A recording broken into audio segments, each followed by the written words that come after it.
एक छोटे से गांव में वसुंधरा नाम की एक औरत रहा करती थी। वसुंधरा का पति उसे 2 दिन बाद ही छोड़कर चला गया था। वह बचपन से ही अनाथ थी, इसलिए वह गांव में अकेली ही रहती थी, अकेली ही अपना गुजारा किया करती थी। गांव के लोग उससे बोलना पसंद नहीं करते थे। गांव के लोग कहते थे यहाँ बचपन से अनाथ थे, अपने माँ बाप को खा गई, फिर पति को खा गई, इसलिए गांव का कोई भी इंसान उससे नहीं बोलता था। औरतें पीठ पीछे उसकी बुराई करती थी। अरे तुम्हें पता है वो वसुंधरा शादी के 2 दिन बाद ही उसका पति उसको छोड़कर चला गया। कितनी कलंकिनी है ना। हाँ हाँ, तो ठीक बोल रही है। मैं तो उससे बोलना भी पसंद नहीं करती। मुझे तो वहाँ फूटी आँख नहीं भाती। पता नहीं गांव के लोग उसे गांव में कैसे रहने दे रहे हैं। मुझे भी यही समझ नहीं आता। बेचारी अकेली ही रहती थी।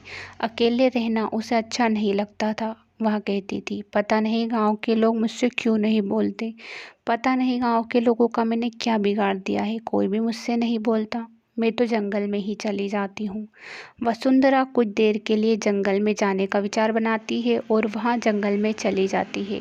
जंगल में एक बेहद सुंदर सा तालाब था। तालाब देखकर वसुंधरा उसी तालाब के पास खड़ी रहती और कहती है, हे तालाब देवता, अब तो आप ही मेरा सहारा हो। कोई भी मुझसे बोलना पसंद नहीं करता।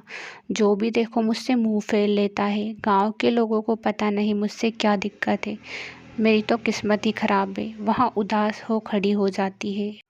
पास में ही बड़ा सा महल था। महल की एक बेहद सुंदर सी राजकुमारी हर रोज जंगल में घूमने आया करती थी। उसे जंगल में घूमना बेहद पसंद था। उस दिन वह जंगल में जैसे ही घूमने आई, वसुंधरा की वहाँ सारी बातें गौर से सुन रही थी। यहाँ बात सुनकर उस राजकुमारी को वसुंधरा के लिए बहुत ही बुरा लगता है। अरे ये कितनी अच्छी औरत है और लोग इससे बोलना पसंद क्यों नहीं करते। मैं अभी से अपना दोस्त बनाऊंगी। वैसे भी मेरा भी कोई दोस्त नहीं है। महल में मुझे कोई अच्छा नहीं लगता। राजकुमारी वसुंधरा को अपना दोस्त बनाने के लिए कहती है, तुम बहुत अच्छी हो, मैं तुम्हें अपना दोस्त बनाना चाहती हूँ। मैंने तुम्हारी सारी बातें सुनी, लेकिन मुझे तुम में कोई बुराई नज़र नहीं आ रही। मैं अच्छे लोगों के साथ ही दोस्ती करती हूँ।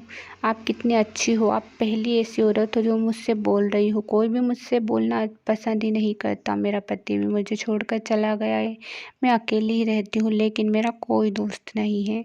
राजकुमारी और वसुंधरा दोनों ही साथ में रहने लगती है। साथ में सारा जंगल घूमती है। वसुंधरा को राजकुमारी के साथ बहुत अच्छा लग रहा था और राजकुमारी को भी वसुंधरा के साथ अच्छा लग रहा था। राजकुमारी वसुंधरा को सारा जंगल घुमाती है। वसुंधरा को जंगल घूमकर अच्छा लगता है। उसे एक नया दोस्त मिल गया था। एक दिन की बात है जब राजकुमारी वसुंधरा से कहती है, अब मेरा जाने का समय आ गया है। मेरा महल जाना अति आवश्यक है, लेकिन मैंने तुम्हारे लिए एक बहुत ही अच्छा तोहफा तुम्हारे घर पर दिया है। तुम घर जाओगी तो वो तोहफा तुम्हें ज़रूर मिलेगा। अरे तुमने मुझे तोहफा क्यों दिया। मुझे तोहफे की ज़रूरत नहीं है। मुझे तो किसी इंसान के सहारे की ज़रूरत है। मुझे अपना घर भी अच्छा नहीं लगता। वो घर मुझे काटने को दौड़ता है। वहाँ पर कोई मेरा अपना नहीं है। गांव के लोग भी मुझसे बोलना पसंद नहीं करते। राजकुमारी कहती है, तुम एक बार घर तो जाओ, फिर तुम्हें पता लगेगा कि तुम्हारा तोहफा क्या है। और यह तोहफा तुम्हें ज़िंदगी का सबसे अच्छा तोहफा ज़रूर लगेगा। मुझे उम्मीद है कि यह तोहफा तुम्हें पसंद आएगा। दोनों ही अपने अपने घर चली जाती है। वसुंधरा भी अपने घर की तरफ जाती है। वहाँ बहुत खुश थी कि आखिर वहाँ तोहफा क्या होगा। घर जाते ही उसे नन्ही सी एक लड़की दिखाई देती है। राजकुमारी की आवाज़ आती और कहती है, मेरे पास एक ही शक्ति थी। वहाँ शक्ति थी कि मैं किसी के अच्छे काम में उसका सहारा बन सकूं। मैं तुम्हारा सहारा बनना चाहती थी, इसलिए मैंने तुम्हें यहाँ सबसे अच्छा तोहफा दिया। वसुंधरा कहती है, राजकुमारी जी, आपने मुझे ज़िंदगी का सच में सबसे अच्छा तोहफा दिया है। मैं आपसे बहुत ज़्यादा खुश हूँ। सच में आप मेरी सबसे अच्छी और प्रिय दोस्त हो। वसुंधरा अपनी बेटी माया के साथ बहुत खुश थी। माया एक अनाथ लड़की थी जो कि राजकुमारी ने वसुंधरा को तोहफे में दी थी। कहानी पसंद आए तो चैनल को सब्सक्राइब, वीडियो को लाइक, बेल आइकन को जरूर से प्रेस करें।